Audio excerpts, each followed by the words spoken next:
Бүгүн Айтматов районунда биринчи элдик курултайдын кербени өткөрүлдү. Ага облус боюнча эл көйгөйүн көтөргөн делегаттар катышты. Анда курултай институтунун негизинде Талас облусунда аткарылган иштер туурасында маалыматтар айтылды. Айтматов районунда мына ушундай иштер жүрүп атат, жакшы иштер жүрүп атат. Бул бизде эмес, облус боюнча дагы ушундай иштер жүрүп атат. Мына Шекер айыл өкмөтү боюнча 126 гектар жер аянты трансформация жасоо боюнча дагы мына уже иштер башталып, ошол нерсенин бардыгы бүткөн деп бияка жазып берип атат.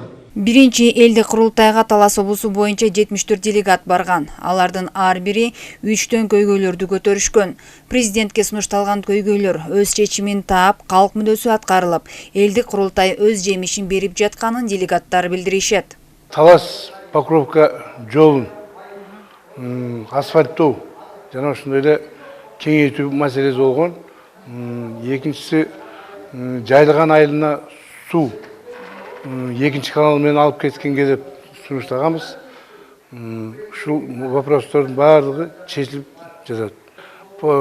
Таластан Нылдыга чейин асфальттоо башталды. Экинчиси жанагы канал дедик эле, каналды Кудай буйрса баягы салат. Бирок баягы канал салынбайт, ичин очисткага Таластан суу чарбасы келип, чогуш өткүзүп, мойнуна милдетин алышып, Кудай буйрса жакшы. Жакынкы күндөрү Ысык көлдө республикалык курултайдын делегаттарынын жолугушуусу өткөрүлөт. Ага Талас облусунан 9 делегат катышат.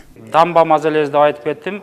Суу маселеси азыр бүгүнкү күндө жылдан жылга өзүңүздөр жакшы билесиздер, көйгөй болуп баратыр. Үрмарал суу өзөнү менен Күмүштак суу түшкөн өзөнүндө ошол жерге дамба куруу боюнча, андан тышкары сахарный заводубуз, Агдоо айыл өкмөтүндө сахарный заводубуз бар. Бүгүнкү күндө дыйкандарыбыз былтыр күзүндө өстөрүнүн кызылчаларын өткүзүп, дагы да албай кетет. Мына мен өзүм Боторек айыл өкмөтүндө айта кетсем, 10 кишинин тегерегинде өзүнүн өндүргөн продукциясын ала албай келатат. Курултайдын экинчи бөлүгү сыйлык тапшыруу азем менен уланды. Анда элдик курултай институтун түптөөгө салым кошкон бир катар делегаттар сыйланышты. Аларга 7 канал менен 7 Дубанга курултай кербени долбоорунун тарых таза адамдардан куралат төш белгилери жана ардак грамоталары тапшырылды. Негизги максат бул курултайдын даңазалоо да. Жалпы республика ушул кербенди уюштуруп, ушул кербендин негизинде жалпы сунуш берсек, ошол сунуштар өтсө, келечекте ошол өзүнүн гимни болсо, жана дагы